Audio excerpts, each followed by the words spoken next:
Salut les potos, c'est Josan Yofi, j'espère que vous allez bien. On se retrouve aujourd'hui pour une petite vidéo. Là, le résumé de débriefing du match entre nos amis lyonnais et nos amis nantais. Donc comme d'habitude, je ne vais pas vous répéter comment ça va se passer, compos, bref, voilà, les buts. Et puis je vais parler dessus, de ce que j'ai pensé du match, on va faire comme ça, pour pas que ça soit trop lassant. Donc voilà, on commence tout de suite par regarder les compos que les deux entraîneurs nous avaient mis. Nous avait mis. Donc voilà, c'est un peu un résumé aussi du match et on peut se comprendre de ce match et tout l'entourage du match. Donc pour Lyon, dans quelques instants, on va regarder ses compositions. L'équipe était déjà partie, donc on les regarde. Donc pour Lyon, maintenant on est bien parti dans notre vidéo. Lopez dans les cages, Morel, Marcel au défense centrale, Mendy à gauche, Ferland, Raphaël à droite, Ndombele, Touzard à voir, c'est le milieu de terrain avec Touzard en sentinelle. En milieu offensif, vous dites comme vous voulez, Nabil Fekir et capitaine bien évidemment. Memphis Traoré en pointe, parce que Bruno Genesio veut un qui rentre côté droit avec son pied gauche et l'autre qui rentre côté gauche avec son pied droit. C'est n'importe quoi, il fallait mettre Mariano, Memphis Traoré, pas bon malgré qu'il marque. On l'oublie peut-être un peu comme des foot mercato, mais bon, il marque pas. Il marque des buts de Rapo en plus et c'est pas super, moi, ces matchs. Pour nos amis nantais maintenant, Tatarou Sanous, Gigi Palo Lima, Dubois capitaine bien évidemment, qui sera lyonnais la saison prochaine, avec au milieu de terrain 5-4-3-3 ou 4-2-3-1, Touré, Rongier, Moutou, Assami et Nakulma Thomasson Iloti pour la composition d'équipe. Donc voilà, et puis les bancs, c'est classique. J'ai envie de dire, mon Diakabi, Gorgelin, Diakabi, Ferry, Cornet, Marcel, Tété, Diaz, Reno, avec pendant Gandhi, Dupé, Koulibaly, Elga, Ganassi, excusez-moi si je prononce pas bien le mot, si vous savez comment on le prononce. Amaziem, Bamou, Ngom, pareil pour Amaziem, je sais pas comment ça se prononce, bref, voilà. Et voilà les amis pour les compositions d'équipe. Un petit truc comme ça, Touré c'est le cousin de Moutard Diakabi. Le cousin s'affrontait, moins qui était sur le banc et qui n'a pas joué.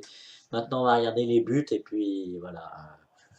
On regarde les buts de la rencontre et puis on en parle de ça. Donc comme c'est habituel, un petit départ vers un grand écran pour vous présenter les buts. Donc il y en a eu deux, hein, je vous dis les buteurs. Memphis, j'ai pas vu le passage, je m'en rappelle plus, et Traoré sur une place de Memphis. Donc voilà, un petit passage sur grand écran pour vous expliquer. Maintenant on repart en petit carré. Voilà les amis.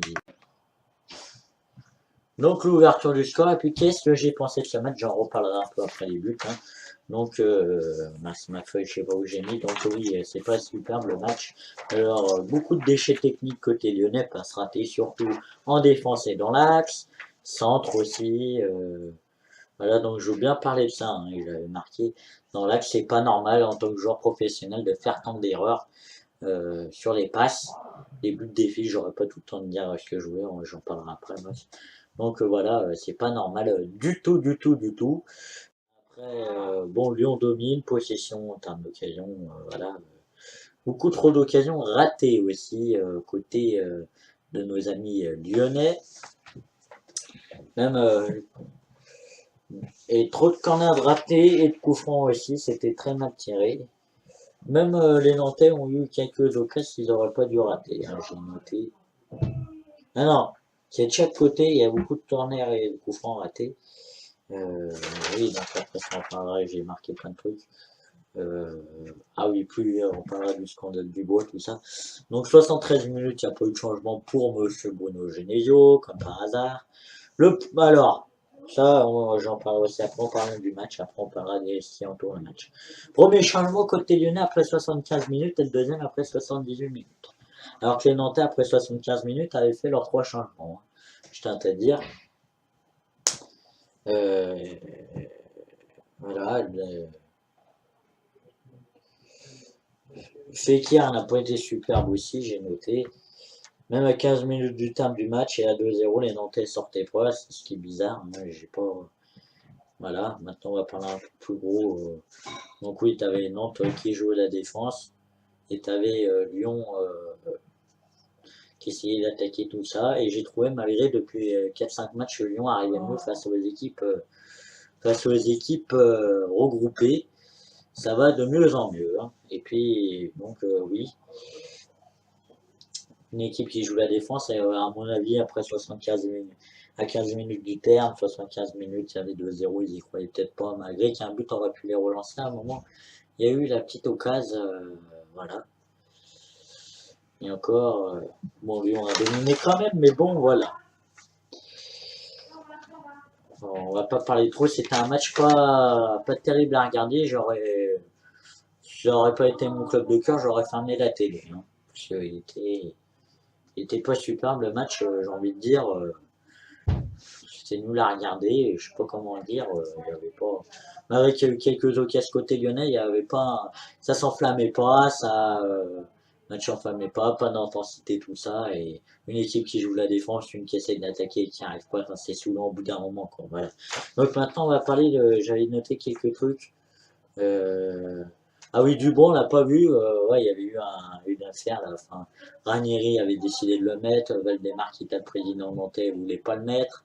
Voulait pas qu'il l'anime face à Lyon pour des raisons comme il vient à Lyon, quand il va venir à Lyon la semaine prochaine. Pour ces raisons-là, voilà, pour pas qu'il joue face à Lyon, parce que si, il, il fallait. Alors, soit il y avait un truc, soit il faisait que des conneries pour avantager Lyon pour la course à l'Europe, soit il faisait marquer ou il faisait un bon truc face à Lyon, et on dira il est nul, ou alors il veut pas avantager son équipe et tout, il est con, ou alors il faisait un truc de merde pour avantager Lyon, on dira il est nul ce joueur. Donc voilà, il fallait pas le mettre et j'étais d'accord avec tous ceux qui ont dit qu'il fallait pas le mettre, trop que les journalistes au canal, mes collègues et tout ça. Voilà, donc le public, j'ai marqué bidon, il y a un mot à dire. Alors que d'habitude, il y avait 50 000 personnes, j'avais noté 48 000, là j'ai bien regardé après, à peu près 50 000 personnes. Alors le public n'a même pas poussé. Alors pour quand il y a 40 000 personnes au Groupama Stadium, des fois ça pousse bien et bien fort. Hein. Voilà, alors à part à la sortie de Memphis où ils ont crié Memphis, Memphis, Memphis, enfin pas comme ça, mais bon voilà. Autrement non. Alors est-ce qu'ils ont toujours pas digéré ce qui s'est passé face au CSKA Moscou? J'ai envie de dire peut-être que oui. C'est extrêmement dommage de ne pas avoir digéré tout ça. Mais bon, on y fait avec côté lyonnais. J'espère que le public va se réveiller un peu parce qu'il va le falloir pour la fin de saison. Voilà les amis pour ça. Ah oui, puis il fallait que je parle des trophées INFP, c'était scandale, oui. Pas de Nabil Fekir dans les meilleurs joueurs. Mbappé, il a rien à foutre dedans, je suis désolé.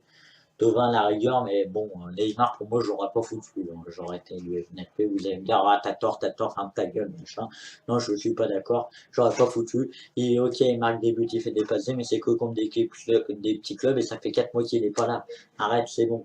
Et même Thauvin, c'est pareil, il marque que contre des petits clubs, c'est bon, c'est fini. Moi, j'aurais mis plutôt si un Marseillais à mettre Sanson ou Gustavo, parce que voilà, mais pas lui. C'est bon. Et puis, dans les meilleurs espoirs, Mbappé a rien à y foutre. Déjà, l'année dernière, il avait rien à y foutre parce qu'il était en équipe de France A. Il n'était pas international espoir. Enfin, je prends le truc dessus. Je prends là-dessus l'exemple. Mais il était en équipe nationale euh, peut-être qu'il y avait à faire dedans, voilà, c'est mon avis. Même, alors si on regarde, il mettait Rabiot et Dana, il fallait mettre Tolisso, c'était lui qui l'a remporté à coup sûr, bref, voilà. Et cette année, il l'a déjà gagné en plus, il n'a pas, il fout dedans. Maintenant, il est plus le meilleur espoir, malgré qu'il a 19 ans. Il joue comme un pro. Il joue professionnellement et puis il joue tous les matchs et pas comme un joueur qui débute. Donc voilà. Et en plus, ça se trouve, ils vont lui mettre, ce qui sera pas normal. Alors que avoir mérite un bon BD aussi. Tout ça, voilà. Donc oui, c'est scandale. Et même quand je regarde les gens, ce qu'ils en pensent sur le site de l'UNFP, sur les votes et tout ça, eux, ce qu'ils pensent qui va être Mandanda le meilleur gardien. Il est nul à chier. Lopez est le meilleur gardien sans être chauvin. C'est un des meilleurs gardiens du monde, même en ce moment, j'ai envie de dire. Donc voilà, donc maintenant on a fini de parler du match. On va regarder, je vous ai préparé quelque chose pour la suite. Je vais en parler tout de suite. Donc ouais, je vous ai préparé les stats du match et puis quelques stats sur la tête lyonnaise et sur l'homme du match, sur les derniers matchs. Donc voilà, on regarde tout de suite, tout ça les amis, excusez-moi. On commence par regarder les stats de ce match, 61% de précision, de possession de balle à 39 pour Lyon, 61% pour Lyon, 25 tirs pour Lyon, 12 pour Nantes. 37 tirs dans le match, c'est quand même beaucoup, comme la semaine dernière dans le match de Lyon, il me semble que c'était le même truc, le même nombre. Tirs cadrés 4 pour Nantes, manque de réalisme, que 4 tirs cadrés sur les 12 qui a tenté. Et pour Lyon, c'est pareil, hein. 11 tirs sur les 25 tentés, en tir non cadré, ça c'est bidon, il faut pas regarder sur le site que j'ai pris, c'est nul. Donc coup franc, alors 8 pour nos amis nantais, 14 pour Lyon. Corner, 4 pour Nantes, 6 pour Lyon. Hors-jeu 1 pour Lyon. C'est normal, ils attaquent beaucoup. En sauvetage du gardien, 9 pour Nantes, 4 pour Lyon, c'est les arrêts, hein, entre guillemets. Faute 14 pour nos amis nantais. Et 7 pour Lyon. Jaune 1 pour Nantes. 1 pour Lyon. Et voilà. Total passe 589 pour Lyon, 366 pour nos amis de Nantes. Voilà pour les statistiques du match, les amis. Donc les amis, les stats de l'homme du match, Memphis 7 buts 6 passes sur les 6 derniers matchs. 7 buts 6 passes, pardon. Les 6 derniers matchs. Si je me trompe pas, 6 ou 7 derniers matchs, bref, plus un but en sélection avec l'OL, plus un but en sélection avec le Portugal aux Pays-Bas face au Portugal, je sortir à chaque fois, mais bon, c'est quand même hallucinant en jouant tant qu'on pointe ou au milieu offensif.